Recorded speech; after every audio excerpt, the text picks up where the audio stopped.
You're with BBC World News. I'm Nick Gowing. Our main news is what's happening in the Korean Peninsula. We can go live now to the Foreign Ministry in Seoul, the capital of South Korea, where John Kerry, the US Secretary of State, is speaking 4 hours after he arrived for a meeting with the President. Neither the United States, nor the Republic of Korea, nor the international community, we are all united in the fact that North Korea will not be accepted as a nuclear power.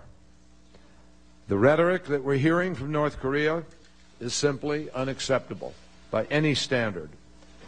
And I am here to make it clear today on behalf of President Obama and the citizens of the United States and our bilateral security agreement that the United States will, if needed, defend our allies and defend ourselves. I also want to emphasize, very much in keeping with the conversation that I had a little while ago with President Park.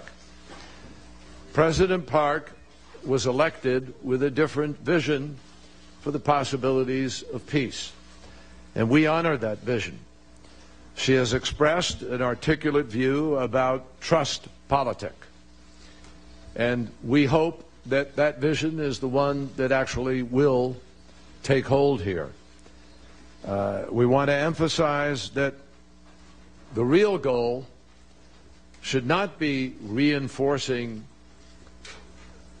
the fact that we will defend our allies, which we will, but it should be emphasizing for everybody the possibilities of peace, the possibilities of reunification, the possibilities of a very different future for the people of the Republic of Korea and ultimately for the DPRK. The United States and the Republic of Korea both want to see a peaceful Korean peninsula, and that means it must be free of nuclear weapons. We are committed to working with the Republic of Korea and the other six-party partners in order to get the North to live up to obligations that the North freely accepted and adopted. And we are prepared to work with the conviction that relations between the North and the South can improve, and they could improve very quickly. And the world would be much better off if the leaders of the North, and one leader in particular, would make the right decisions. So I want to emphasize that's our vision, and that's the vision that we think the people of the world share. The Foreign Minister and I also continued our conversation from last week about a number of bilateral issues, including our civil nuclear cooperation, further implementation of the Free Trade Agreement, and close coordination on climate change and on sustainable energy. And those will all be topics of conversation when President Park travels shortly in May to meet with President Obama in Washington. These are priorities for both countries. And I want to emphasize that we are already working on the climate science and research, and we're both committed to deepening our collaboration to develop new technologies and enter into new negotiations over the course of the next couple of years. We also talked today about the agenda for President Park's meeting with President Obama when she comes to Washington, and I can say with confidence, based on the conversations that we've had and the work leading up to this, that that is going to be a very productive and very positive, constructive meeting when it takes place, I think, on May 6th. So let me just close by emphasizing one other thing. We really are delighted that the Republic of Korea was re-elected to the UN Security Council, where the minister's team has already done very significant work, and we want to thank you for that. In a short span of time, the Republic of Korea has built an important record. They have helped to counter pirates off the coast of Somalia. They have responded, as I mentioned earlier, to the humanitarian crisis in Syria. They've helped by making decisions here at home that have affected their own consumption of fuel. They have helped to put pressure on Iran in order to make sure that Iran has a purely peaceful civil program. And they have also been willing to put peacekeepers on the ground in South Sudan. So the Republic of Korea is without question a valued leader on the global stage, playing a very significant and constructive role, and we in the United States are particularly grateful for that role that they are playing. So once again, Minister Yun, thank you very, very much for hosting me here. Thank you for your commitment to the partnership. Thank you for the generous way in which we've been able to work together very, very quickly. And I look forward to continuing that cooperation in the days ahead. Thank you. Thank you. Sir. Thank you. The U.S. Secretary of State John Kerry there with the South Korean Foreign Minister Yoon Byung-se. Mr. Kerry underlining that there will not be, North Korea will not be accepted as a nuclear power. The rhetoric from the North is, quote, not acceptable. The U.S., he said, will defend, if needed, our allies and ourselves.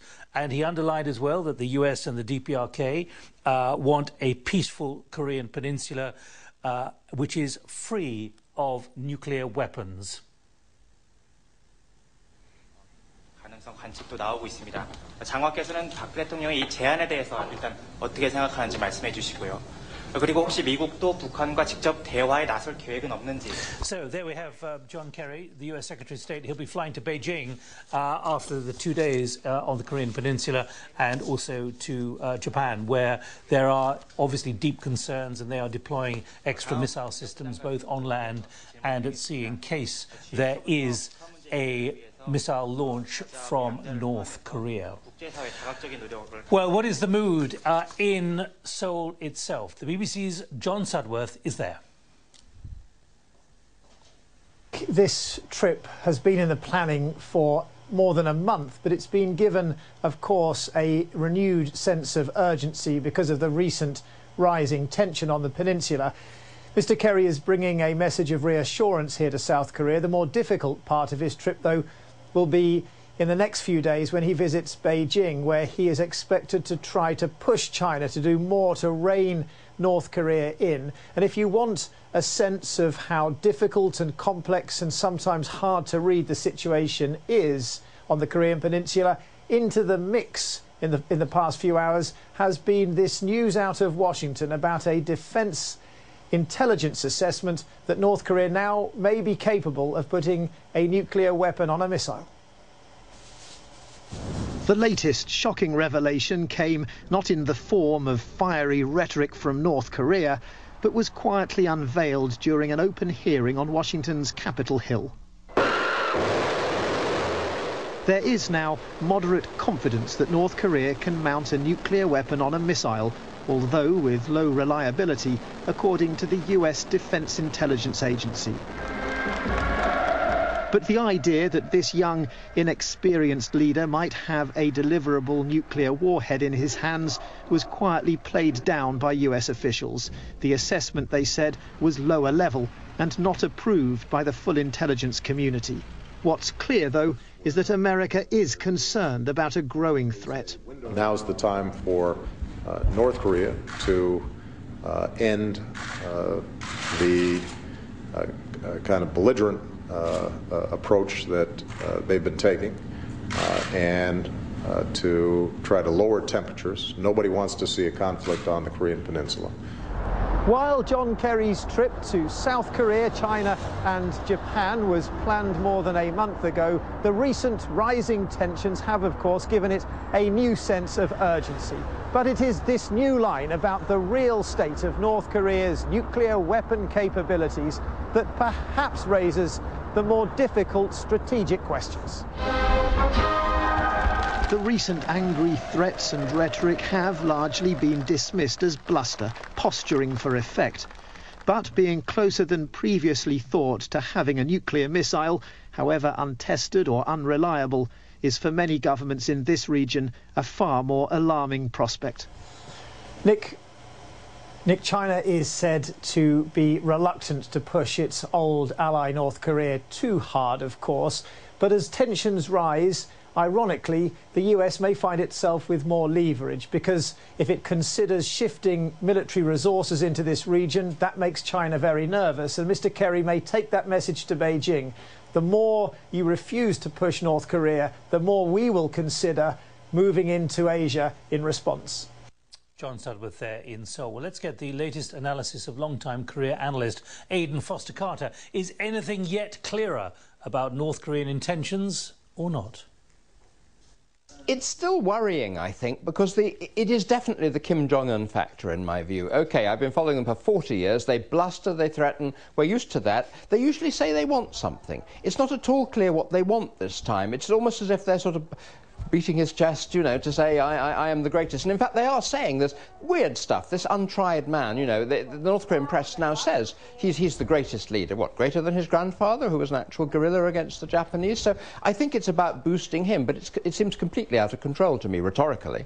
Do you think he's now convinced all the senior military leaders, he's now Marshal, of course, that he is now the man in charge and they can be trusting him? I think a lot of it is actually about that, but of course the price externally is extremely high. The Chinese press, I was reading a couple of things very quickly as I came in here, is more directly critical in the last day or two, I think, than it has been. The Russians completely on board at the G8. No, we have no difference with America. Is it having any impact in Pyongyang on Kim Jong-un? No visible impact at all. But then there's this double life. What's actually happening in Pyongyang? A British tourist group is going in today. They're decking the streets for the usual celebrations for Kim Il-sung's birthday on April the 15th.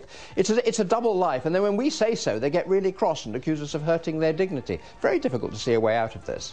Can you see a moment when, for whatever reason, the West or the outside powers offer something, maybe money, maybe something else, which get him off the hook? Yes, but it's extremely hard because, of course, you can't expect the President of the United States at a time like this to say, OK, so let's actually talk. South Korea's new President, Park Geun-hye, who offered trust politic, is being incredibly level-headed, on the one hand warning as she must that unless he tries anything, there'll be a reprisal, but still opening, you know, offering the door of dialogue. But there's no sign so far that the North Koreans are going to take it. And within the last few minutes, John Kerry, the US Secretary of State, has said that if North Korea does launch a missile, it would, quote, contribute to an already volatile, potentially dangerous situation. You're with BBC World News. Other drama at this moment is